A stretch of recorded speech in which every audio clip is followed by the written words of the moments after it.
नमस्कार शिक्षक मित्रों, प्यारे विद्यार्थियों। हम वर्चुअल क्लास के द्वितीय चरण में आपके सामने उपस्थित हैं। विज्ञान की कक्षा में कक्षा 9वीं के लिए हम गति और विस्थापन पर आधारित यह भौतिक शास्त्र का चैप्टर पढ़ाने जा रहे हैं। मेरे साथ में विषय विशेषज्ञ के रूप में श्री अजय पाटिल उपस्थित हैं। हम अब तक आपको बता चुके हैं कि गति किस तरीके से होती है, विस्थापन क्या होता है, वेग क्या है, चाल क्या है, बल क्या है, जड़त्व क्या है, जड़त्व कितने तरीके के होता है, और जड़त्व के हमने बहुत से उदाहरण देकर आपको यह बताया कि हमारे दैनिक जीवन में जड़त्व का क्या महत्व है। बल के बारे में भी हमने कुछ बात आपको बताई, गति के समीकरणों के बारे में बताया। आज हम चर्चा करेंगे कि गति के नियम कौन से हैं। गति के समीकरण और गति के नियम दोनों अलग अलग चीज़ें हैं, दोनों के आविष्कारक भी अलग थे। गति के नियमों का आविष्कार 1686 में सर आइजैक न्यूटन द्वारा किया गया। आप जानते हैं कि सर आइजैक न्यूटन प्रसिद्ध गणितज्ञ और वैज्ञानिक थे और उन्होंने ऐसी चीज़ों को प्रतिपादित किया जिससे सारी विज्ञान की सोच और धारा बदल गई। तो आइए हम चर्चा करते हैं गति के नियमों की श्री पाटिल साहब के साथ। आदरणीय सेंगर साहब नमस्कार, और मेरे प्यारे बच्चों नमस्कार। काफ़ी अरसे बाद अपनी मुलाकात हो रही है। जैसे सर ने बताया, गति के न्यूटन के गति के नियम जो है सर आइजैक न्यूटन ने प्रतिपादित किए, और इसमें जो प्रथम गति का नियम है ये हमें जड़त्व का नियम भी, इसके द्वारा हम इसे जड़त्व का नियम भी कह सकते हैं। और गति का जो द्वितीय नियम है इसके द्वारा हम बल की परिभाषा या को सिद्ध कर सकते हैं, और गति का जो तृतीय नियम है उसके द्वारा हम देख सकते हैं कि हर क्रिया की विपरीत प्रतिक्रिया होती है। अब मैं गति का प्रथम नियम परिभाषित करूंगा। प्रत्येक वस्तु अपनी विराम अवस्था अथवा एक सरल रैखिक गति में अवस्था में तब तक बनी रहती है जब तक कि उस पर कोई बाह्य बल आरोपित न किया जाए। पाटिल साहब यहाँ जड़त्व में भी आपने यही बात बताई थी। जी सर, कि कोई भी वस्तु अपनी वर्तमान अवस्था का जो उसकी अवस्था है, चाहे वो गति अवस्था है चाहे वो विराम अवस्था है, उसके प्रति उसका बहुत लगाव होता है। एक जड़त्व होता है उसको न बदलने के लिए। जी। यह नियम कहलाता है गति का पहला नियम। इस नियम के हम दो हिस्से कर सकते हैं। जी। पहला हिस्सा ये कि अगर कोई वस्तु विरामावस्था में है तो विरामावस्था में ही रहेगी जब तक कि उस पर कोई बाह्य बल न लगाया जाए। ये बात स्वयं सिद्ध है। न्यूटन के तीनों गति के नियम अपने आप में स्वयं सिद्ध हैं, इन्हें सिद्ध करने की कोई आवश्यकता नहीं है। जी। ये केवल उदाहरणों के द्वारा समझाए जा सकते हैं, मूलाधार हैं। अब इस बात में तो कोई दो मत नहीं कि पहला जो हिस्सा है पहले नियम का, कि कोई वस्तु अगर विरामावस्था में है तो वो विरामावस्था में ही रहेगी जब तक कि कोई बाह्य बल उसे विराम अवस्था से गतिशील अवस्था में लाने का प्रयत्न नहीं करता। जैसे बहुत ऊंचे ऊंचे पहाड़ हैं, उन पर बड़े बड़े पत्थर पड़े हुए हैं। वो पत्थर सैकड़ों वर्ष से यथास्थिति में वहीं पर पड़े हुए हैं। जब तक कोई ऐसा बल उन पर नहीं लगाया जाएगा, ऐसा कोई तूफान नहीं आएगा जो कि भारी बल उन पर लगाए और उस भारी बल के कारण उनको अपना स्थान छोड़ना पड़े, तब तक वो अपने स्थान पर ही बने रहें। ये गति के नियम का प्रथम भाग सिद्ध करने के लिए पर्याप्त बताने के लिए पर्याप्त है कि ये इस तरीके से अगर कोई वस्तु किसी स्थान पर रखी है, जैसे ये वस्तु इस स्थान पर रखी हुई है, तो ये वस्तु उस समय तक स्थिर रहेगी जब तक कि कोई बाह्य बल इस पर आरोपित न किया जाए। जी सर। इसका दूसरा, गति के प्रथम नियम का दूसरा हिस्सा है। दूसरे हिस्से में यह कहा गया है कि अगर कोई वस्तु गति अवस्था में है और वह रेखीय गति अवस्था में है, तो उस समय तक रेखीय गति करती रहेगी जब तक कि उस पर बाह्य बल न लगाया जाए। मतलब चलती हुई वस्तु को जब तक रोकने के लिए कोई बल आरोपित न करें, तब तक वो गतिमान अवस्था में उसी तरीके से गति करती रहेगी जिस प्रकार की गति कर रही थी। पहला नियम तो समझाने में बहुत आसान है, पहला हिस्सा, लेकिन दूसरा हिस्सा समझाने में बहुत कठिन है। क्योंकि अगर आप एक कांच की गोली को अपने कमरे के फर्श पर, अपने कक्षा के फर्श पर लुढ़का दें, तो वह गति करते करते करते करते करते धीरे धीरे मंद होती चली जाएगी। जी। और फिर वह विराम अवस्था में आ जाएगी। जबकि हम देख रहे हैं कि कोई बाह्य बल तो वहां पर लगा ही नहीं। लेकिन ऐसा क्यों होता है? घर्षण बल है सर। देख, हाँ, वहां पर बच्चे ये समझते हैं कि भाई कोई बल नहीं लगाया, लेकिन फिर भी ये तो रुक गई। तो दूसरा हिस्सा जो नियम का है, क्या वह गलत है? नहीं बच्चों, नियम का हिस्सा सही है। अगर आपने कांच की गोली फर्श पर लुढ़काई है, तो उस कांच की गोली पर घर्षण बल लग रहा है जो फर्श और कांच की गोली के बीच में कार्य कर रहा है। यह हमेशा गति के विरोधाभासी होता है। अगर गोली आगे की ओर बढ़ रही है तो ये बल कहाँ लगेगा? पीछे की ओर लगेगा, और यह बल धीरे धीरे उस गति को कम करता चला जाता है, विरामावस्था में ले जाएगा, और धीरे धीरे वस्तु विरामावस्था में आती चली जाती है। अन्यथा कांच की गोली और फर्श के बीच में अगर कोई बल न लगा होता, तो आप निश्चित मानिए कि कांच की गोली हमेशा उसी स्पीड से, उसी वेग से चलती रहती जिस प्रकार से कि उसने चलना प्रारंभ किया था। जी। तो ये है गति के दूसरे नियम के प्रथम नियम के दूसरे हिस्से का स्पष्टीकरण। बच्चों, हर वस्तु जो चल रही है, जो गति कर रही है, वो गति करते रहना ही चाहती है, लेकिन उस पर कुछ बाह्य बल, कुछ अदृश्य बाह्य बल ऐसे लग जाते हैं जो उस वस्तु के वेग को कम कर देते हैं। अगर मान लीजिए एक वस्तु को आपने बड़ी तेजी से लुढ़का दिया है और उसके सामने दीवार आ गई है, दीवार क्या करेगी? प्रतिक्रिया उत्पन्न करेगी, और प्रतिक्रिया उत्पन्न करने के कारण उस पर एक विपरीत बल लगेगा, और इस विपरीत का बल के लगने के कारण चलती हुई वस्तु रुक जाएगी। तो ये है गति का प्रथम नियम। अब आइए हम गति के दूसरे नियम पर चर्चा करते हैं। जी सर। अब सर, गति का द्वितीय नियम के अनुसार किसी वस्तु के संवेग परिवर्तन की दर, किसी वस्तु या पिंड की संवेग परिवर्तन की दर उस वस्तु पर लगने वाले आरोपित बल के समानुपाती होती है, और संवेग उसी दिशा में, परिवर्तन उसी दिशा में होता है जिस दिशा में बल कार्यरत है। अब प्यारे बच्चों, संवेग पूर्व में अपन पढ़ चुके हैं। द्रव्यमान गुणित वेग को हम संवेग कहते हैं।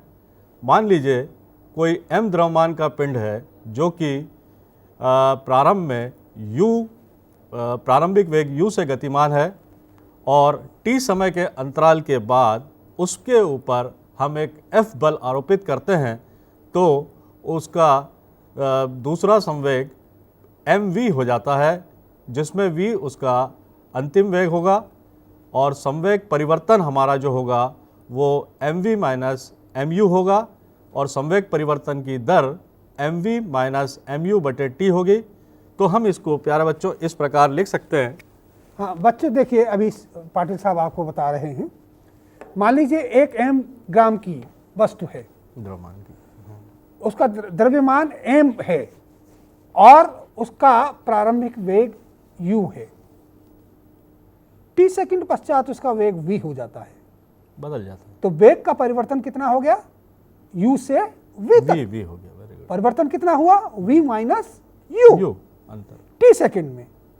तब बताइए सर कि तब संवेग में परिवर्तन, प्रारंभिक संवेग कितना हुआ सर? प्रारंभिक संवेग mu हुआ, और टी सेकंड बाद का संवेग कितना हुआ, mv हो गया सर, क्योंकि वेग हो गया v, u से वेग v हो गया। अब वेग परिवर्तन, ये संवेग परिवर्तन कितना हुआ, संवेग परिवर्तन हो गया अपना सर mv माइनस mu। ये संवेग परिवर्तन हो जी। गया। ये कितने समय में संवेग परिवर्तन हुआ है, टी समय के टी पश्चात, सेकंड में। टी सेकंड पश्चात। तो टी सेकंड में संवेग परिवर्तन हुआ mv माइनस mu, जी। इसलिए वेग परिवर्तन की दर कितनी हुई, वेग परिवर्तन की दर, संवेग परिवर्तन की दर, संवेग परिवर्तन की दर ये हो गई mv माइनस mu बटे mv माइनस mu बटे टी। टी। अगर m कॉमन ले लें तो v minus v minus u बटे टी।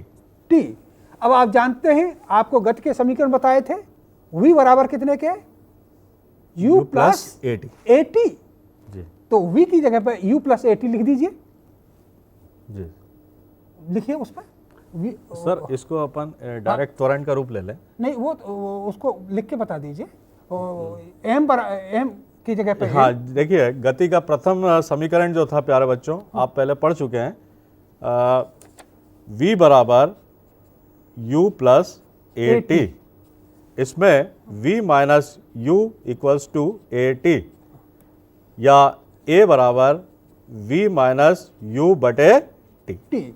अब तो ये जो प्यारे बच्चों इस समीकरण में ये जो हिस्सा है, इसको हम a भी लिख सकते हैं। इसका विस्थापन हम a से कर सकते हैं। जैसा अभी आपको बताया है कि v माइनस यू बटे टी बराबर a, इसलिए इस समीकरण में लिख दीजिए m इंटू ए। ये संवेग परिवर्तन की दर हुई। और a त्वरण है, वस्तु का त्वरण है। हाँ। अब नियम के अनुसार क्या है, न्यूटन के द्वितीय नियम के अनुसार संवेग परिवर्तन की दर लगाए हुए बल के समानुपाती होती है। तो बल किसके समानुपाती हो गया, संवेग परिवर्तन के दर के। हाँ। अतः जैसा कि सर ने बताया कि जो लगाया आरोपित बल है वो संवेग परिवर्तन की दर के समानुपाती होता है। अतः आरोपित बल का मान यदि F है तो यह समानुपाती है m इंटू ए के, v minus you upon T, या F समानुपाती ma। अब ये प्यारे बच्चों, ये समानुपाती का चिन्ह अगर मैं हटाता हूँ तो यहाँ कोई भी मैं एक नियत राशि रख सकता हूँ। तो मैं इसको लिखूंगा F इक्वल्स टू के ए। यदि k का मान 1 है तो बल बराबर द्रव्यमान गुणित त्वरण हो जाएगा। इस प्रकार हम न्यूटन के द्वितीय नियम के अनुसार न्यूटन के द्वितीय नियम के अनुसार हम बल को भी परिभाषित कर सकते हैं। यहाँ पर k का मान आपने 1 क्यों लिया, सर कांस्टेंट नियत राशि माना है उसको। नहीं, उसको थोड़ा सा और समझाना चाहिए। जी बताइए। बच्चों को थोड़ा सा और बताना इकाई पड़ेगा। मात्रक लेने के लिए। नहीं, देखिए हम फोर्स बल F बराबर KMA आया। अगर हम ऐसा मात्रक लें, जैसे मात्रा m है, उसको 1 ग्राम लें, इकाई मात्रक, और a क्या है, त्वरण है, उसको हम 1 सेंटीमीटर पर सेकंड स्क्वायर लें। जी। और अगर इस तरह के 1 ग्राम वस्तु पर 1 सेंटीमीटर प्रति सेकंड वर्ग का त्वरण उत्पन्न करने के लिए अगर हम इकाई बल आरोपित करें, बल्कि इकाई हम ऐसी माने कि उस पर इकाई बल आरोपित हो, तब F बराबर 1 हो गया, M बराबर हो गया 1 और A बराबर 1 हो गया। ये मान रख दीजिए। जी सर, जैसे सर ने अभी बताया आपको, सीजीएस मात्रक बल का डाइन होता है जब हम इसको, और एमकेएस मात्रक बल का न्यूटन होता है। सर ने बताया कि इकाई द्रव्यमान के लिए अगर हम सीजीएस पद्धति में बात करें तो इकाई द्रव्यमान के लिए जब हम किसी इकाई द्रव्यमान वाली वस्तु में 1 सेंटीमीटर प्रति सेकंड वर्ग का वो त्वरण उत्पन्न हो तो उस पर हम कह सकते हैं कि एक डाइन बल आरोपित किया जा रहा है। हमने डाइन को इस तरीके से परिभाषित कर दिया है, डाइन की बल्कि इकाई परिभाषा को इस तरीके से परिभाषित कर दिया है कि 1 ग्राम मात्रा की वस्तु में वह 1 सेंटीमीटर प्रति सेकंड वर्ग का त्वरण उत्पन्न कर सकता है। तब F बराबर 1 हो गया, M बराबर 1 हो गया, A बराबर 1 हो गया, तो K का मान अपने आप कितना हो जाएगा? 1 हो जाएगा। लिख के करके बता दीजिए। हाँ, यदि F बराबर F बराबर हमने माना था KMA, जैसे F को अगर 1 माने, M को 1 माने और A को 1 माने तो K बराबर 1 के होगा, जो कि हमने पहले इसको माना था। सर ने इसको सिद्ध करके जो बताया है ये अब आपको मैं समझता हूँ स्पष्ट हो गया होगा। इसी प्रकार न्यूटन में जब 1 किलोग्राम द्रव्यमान भार में 1 मीटर प्रति सेकंड वर्ग का त्वरण उत्पन्न होता है तो उसमें 1 न्यूटन बल उत्पन्न 1 न्यूटन बल लगता है। न्यूटन को हम इस प्रकार से परिभाषित कर सकते हैं। और ये जो है निरपेक्ष मात्रक हैं, ये निरपेक्ष मात्रक हैं। These are absolute units, they never change. ये अपनी इनका जो मान है वो नहीं बदलता। और सर इसमें मैं ये कहना चाहूँगा एक गुरुत्वीय मात्रक भी होते हैं, ग्रेविटेशनल यूनिट्स भी होती हैं। हाँ, थोड़ा सा आप देखिए, अभी जो निरपेक्ष मान बताए ये स्थान विशेष के ऊपर नहीं बदलते हैं, लेकिन कुछ मात्रक बल के ऐसे हैं जो स्थान स्थान पर परिवर्तित होते रहते हैं। जैसे ग्राम भार, F is equal to mg। F क्या है? बल है। m क्या है? मात्रा है। g क्या है? गुरुत्वीय त्वरण है। यह भार के रूप में, किसी वस्तु का भार जो होता है वह एक बल के रूप में कार्य करता है, तो उस समय इसको हम भार कहते हैं। तो इसका मात्रक होता है ग्राम भार। सीजीएस पद्धति में इसका मात्रक है ग्राम भार। यहाँ पर m इंटू जी जानते हैं क्या है? जी है गुरुत्वीय त्वरण। और आप जानते हैं कि बहुत से स्थानों पर इसका मान बदलता जाता है। पृथ्वी की सतह पर इसका मान अलग होता है, अगर ऊंचे पहाड़ों पर ले जाएं तो इसका मान अलग होगा, खदानों में ले जाएं तो जी का मान अलग होगा।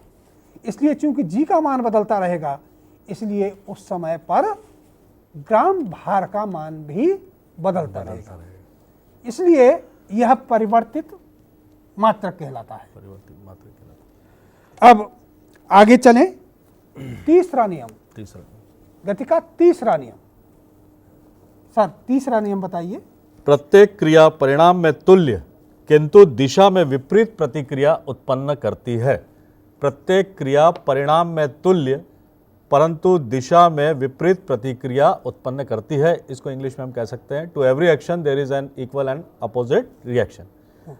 तो सर इसमें उदाहरण, इसको बहुत अच्छी तरीके से समझाया जा सकता है। जी। हाँ, एक बहुत साधारण सी चीज, जरा देखिए, ये एक वस्तु है और इस वस्तु को मैं इस तल पर रख रहा हूं।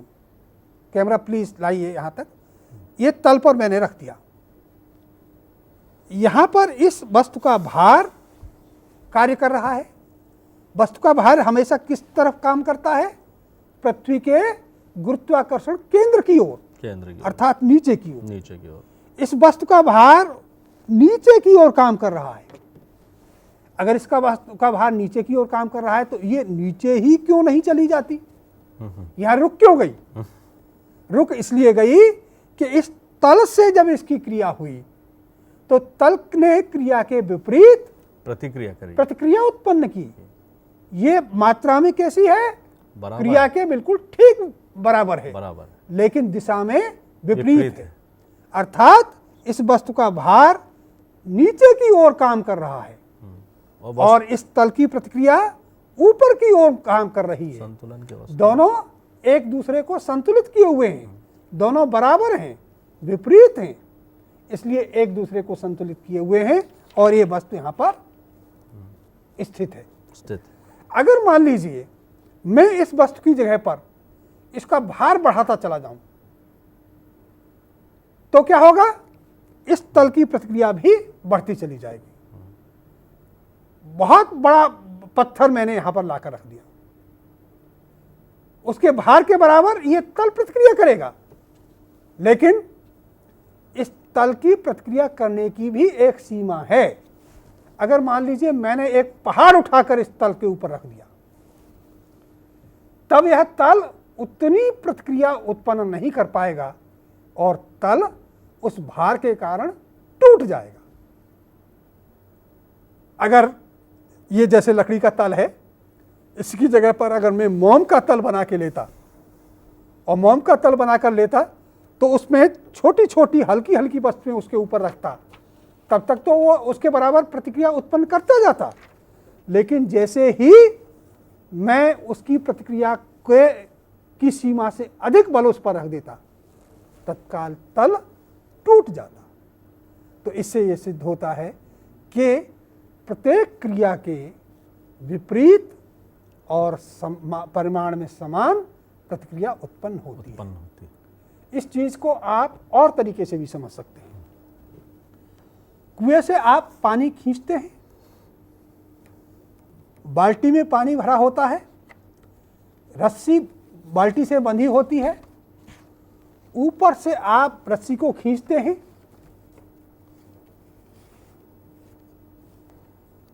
तब आप स्थिति की कल्पना कीजिए। बाल्टी पानी से भरी है, इसलिए उसका भार किस ओर काम कर रहा है, नीचे की ओर, नीचे की तरफ। रस्सी तनी हुई है, उसको ऊपर खींचा जा रहा है। रस्सी की प्रतिक्रिया किधर काम कर रही है, ऊपर की ओर। जब तक दोनों क्रिया और प्रतिक्रिया दोनों एक दूसरे से संतुलित हैं, तब तक रस्सी में बाल्टी का संबंध नहीं टूटेगा। लेकिन बाय द वे किसी कारणवश आपकी रस्सी कमजोर हो गई है और रस्सी टूट जाती है, बीच में से टूट जाती है, ऐसे समय क्या होता है, बाल्टी नीचे की ओर गिर जाती है, ऊपर की ओर उठना बंद कर देती है। ऐसा क्यों होता है? क्योंकि क्रिया और प्रतिक्रिया में उस समय संतुलन भंग हो जाता है। उस समय क्रिया का मान प्रतिक्रिया से अधिक हो जाता है, इसलिए उन दोनों का संतुलन भंग हो जाता है। हाँ सर, इसके और भी उदाहरण दिए जा सकते हैं। ये नाव वाला दे हैं, जैसे सर को एक उदाहरण दे रहे हैं, जरा आप देखिए। देखिए बच्चों, आपने देखा होगा जब नाविक नाव को नदी से किनारे पे लाता है और जब नाव के अंतिम सिरे पे पांव रखे उछल के आराम से ज़मीन पे आ जाता है, तो इसमें भी गति का तृतीय नियम लागू होता है। जैसे कि मैंने एक चित्र बनाया, इसमें एक नाव है, ये नाव है और इस नाव के अंतिम सिरे पे एक व्यक्ति खड़ा है। इस पे दो बल कार्य करेंगे, ऊर्ध्वाधर घटक V, क्षैतिज घटक H और उनका परिणामी, और इसको हम प्रक्रिया बल भी बोलेंगे, दैट इज R। अब जब व्यक्ति उछाल भरता है तो ये जो ऊर्ध्वाधर घटक है उस व्यक्ति के भार में कमी करता है और ये जो प्रक्रिया बल है उस व्यक्ति को नाव से ज़मीन पे आने में मदद करता है, और ये जो क्षैतिज घटक है यह भी जो है व्यक्ति को बाहर की तरफ खींचता है। तो इस प्रकार ये जो प्रक्रिया बल है ये उस व्यक्ति के द्वारा क्रिया के परिणाम स्वरूप उत्पन्न होते हैं और व्यक्ति आसानी से नाव पे पांव रख के ज़मीन पे आ जाता है। आदरणीय सर बोलिए। हाँ। अब दूसरे नियम को और थोड़ा सा देख लें। पहले और तीसरे नियम के हमने कुछ उदाहरण आपको दिए, दूसरे नियम के भी कुछ उदाहरण देखते हैं। गति के हैं? जैसे संवेग परिवर्तन की दर लगाए हुए बल के समानुपाती होती है। इसके कुछ उदाहरण बताए जा सकते हैं। बताइए। हाँ, दूसरा नियम है, और इसका उदाहरण जैसे एक छोटी वस्तु है, बहुत छोटी है, मात्रा में छोटी है, उस पर हम एक छोटा सा बल लगाएं तो भी उसमें परिवर्तन हो जाता है, उसमें वेग उत्पन्न हो जाता है।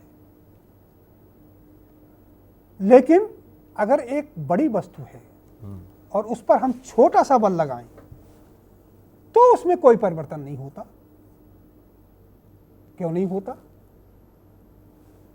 क्योंकि वस्तु की मात्रा जितनी अधिक है, द्रव्यमान अधिक, द्रव्यमान उसका जितना अधिक है, उस पर संवेग परिवर्तन के लिए उतना ही अधिक बल लगाया जाना चाहिए। अधिक बल लगाना चाहिए। एक बड़ा भारी पत्थर है,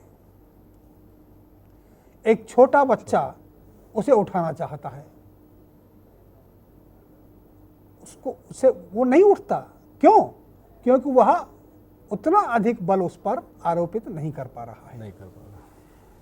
लेकिन अगर पत्थर छोटा है तब वह उसे एक स्थान से दूसरे स्थान को बड़ी आसानी से लुढ़का सकता है। क्यों?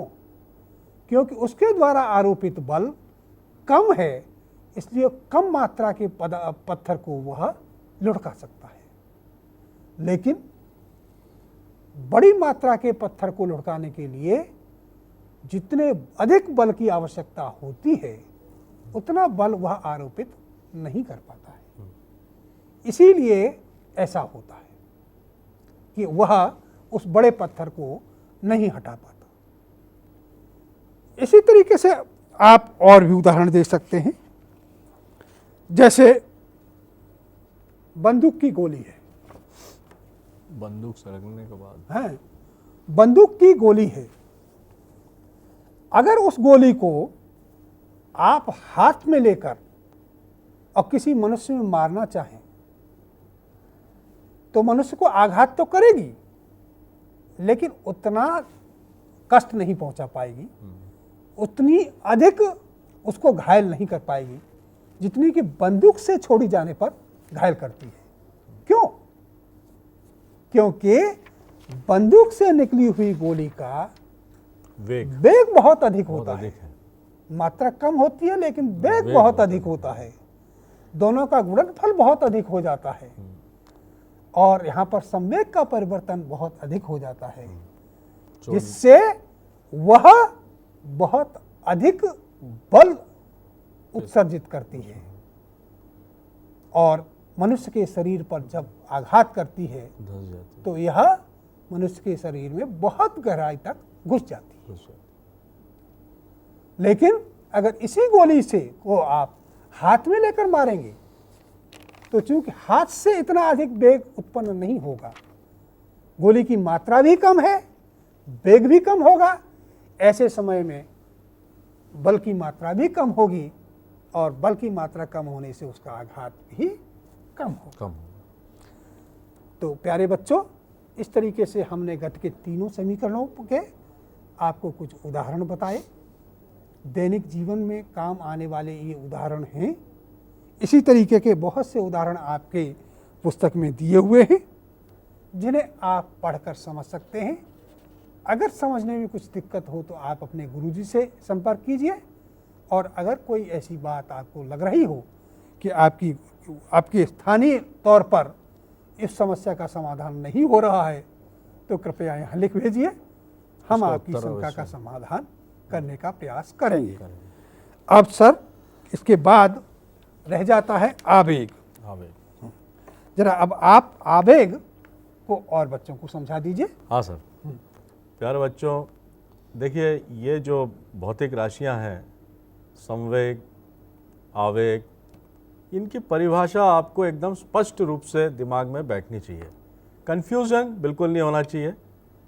इसको आवेग को हम परिभाषित अभी कर रहे हैं। यदि कोई बल किसी वस्तु पर थोड़े समय के लिए आरोपित किया जाता है, यदि कोई बल किसी वस्तु पर या पिंड पर थोड़े समय के लिए आरोपित किया जाता है या थोड़े समय के लिए कार्य करता है तो उस बल और उसके लगने वाले समय के गुणनफल को आवेग कहते हैं। यानी कि किसी वस्तु पर कोई बल थोड़े समय के लिए आरोपित किया जाता है तो उस पर लगने वाला बल और कितने समय के लिए वो लगा उसके गुणनफल को आवेग कहते हैं। इसको हम कह सकते हैं गणितीय रूप में कह सकते हैं आवेग बराबर बल गुणित समय अंतराल, या इसको इंग्लिश में हम कह सकते हैं इम्पल्स भी कहते हैं आवेग को। और आवेग के लिए बहुत सारे उदाहरण हैं और इसका मात्रक क्या होगा प्यारे बच्चों? मात्रक हर भौतिक राशि का आपको आना चाहिए। बल गुणित समय अंतराल, तो बल का हो जाएगा न्यूटन, समय का होगा सेकंड, तो इसका मात्रक हो जाएगा न्यूटन सेकंड। आवेग कहने का मतलब ये कि अगर संकेत की भाषा में हम अगर कहें जी तो बल को कहते हैं एफ इंटू टी, और समय अंतराल को कहते हैं टी। Yes sir. तो एफ गुणित टी को हम आवेग कहते हैं। आवेग, लेकिन शर्त एक शर्त है, यहाँ पर बल का मान बहुत अधिक होना चाहिए और समय का मान बहुत कम होना चाहिए। समय अंतराल बहुत कम और बल बहुत अधिक, तभी इस गुणनफल को हम आवेग कहते हैं। जैसे उदाहरण के तौर पर अभी जैसे सर ने बताया, इसको अपन आवेग को भी गणितीय रूप में लिख सकते हैं। जैसे बल बराबर अपन पूर्व में पढ़ चुके द्रव्यमान गुणित त्वरण, या बल बराबर द्रव्यमान त्वरण का आप पढ़ चुके v minus you upon T, या इसको मैं लिख सकता हूँ बल बराबर mv माइनस mu बटे टी। प्यारे बच्चों, ये mv माइनस mu संवेग परिवर्तन होगा। mv माइनस mu क्या होगा? संवेग परिवर्तन होगा। और F इंटू टी बराबर F इंटू टी बराबर mv माइनस mu बराबर संवेग परिवर्तन।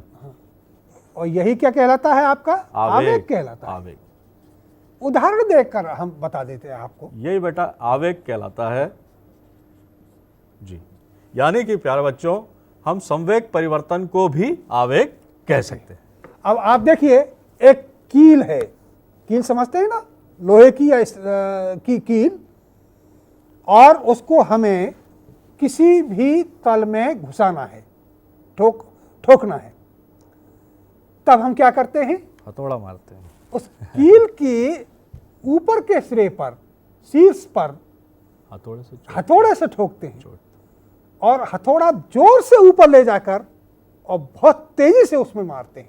अल्प समय के लिए, बहुत अल्प समय के लिए भारी बल लगता है, आवेग जिसके आवेग के कारण वह कील दिए हुए तल में प्रवेश कर तेजी से चली जाती तेजी से प्रवेश कर जाती है। ये आवेग का एक उदाहरण है जी। अभी सर ने बताया कि हथौड़े से कील के सिरे पे चोट करते हैं तो कील तेजी से चली जाती है। अगर प्यारे बच्चों हम वही छोटी हथौड़ी लें तो हमें बल अधिक लगाना पड़ेगा। अगर हमारी हथौड़ी का जो द्रव्यमान है वो ज़्यादा होगा लोहे का, जिससे हमें चोट करना है, तो आराम से कील चली जाएगी। ये भी आवेग का एक उदाहरण है। दूसरा प्यारे बच्चों, मान लीजिए कोई व्यक्ति ऊंचाई से ज़मीन पे, कड़क ज़मीन है, ठोस ज़मीन है, उसके ऊपर कूदता है तो उसको ज़्यादा चोट लगती है। अगर कोई व्यक्ति ऊंचाई से रेत पे कूदता है तो उसको कम चोट लगती है।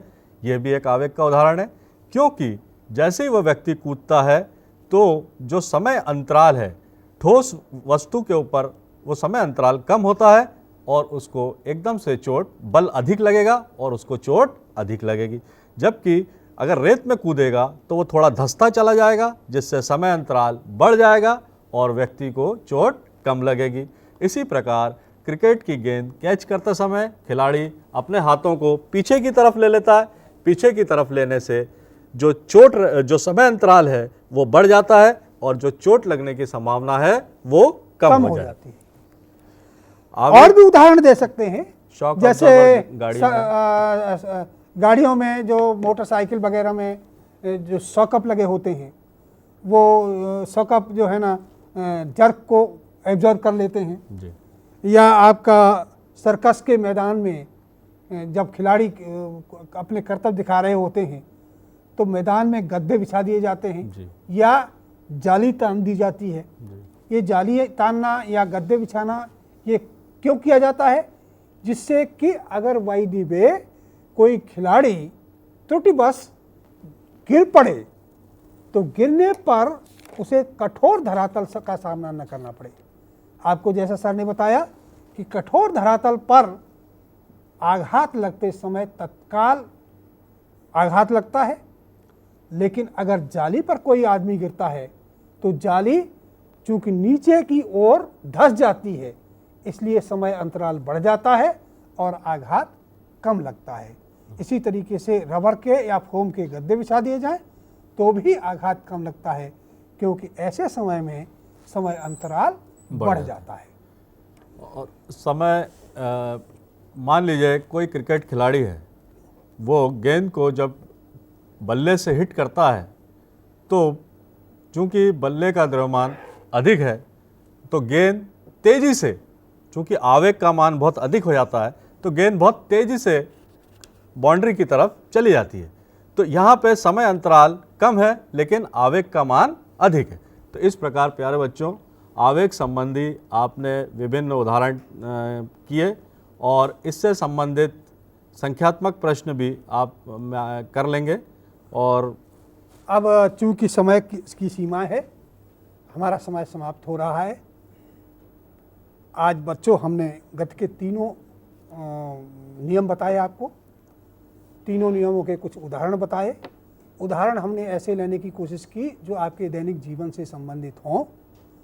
अब इस पर और चर्चा आप अपने अध्यापक महोदय से करें, और चूंकि समय समाप्त हो रहा है इसलिए हमें आज विदा दें। नमस्कार। नमस्कार।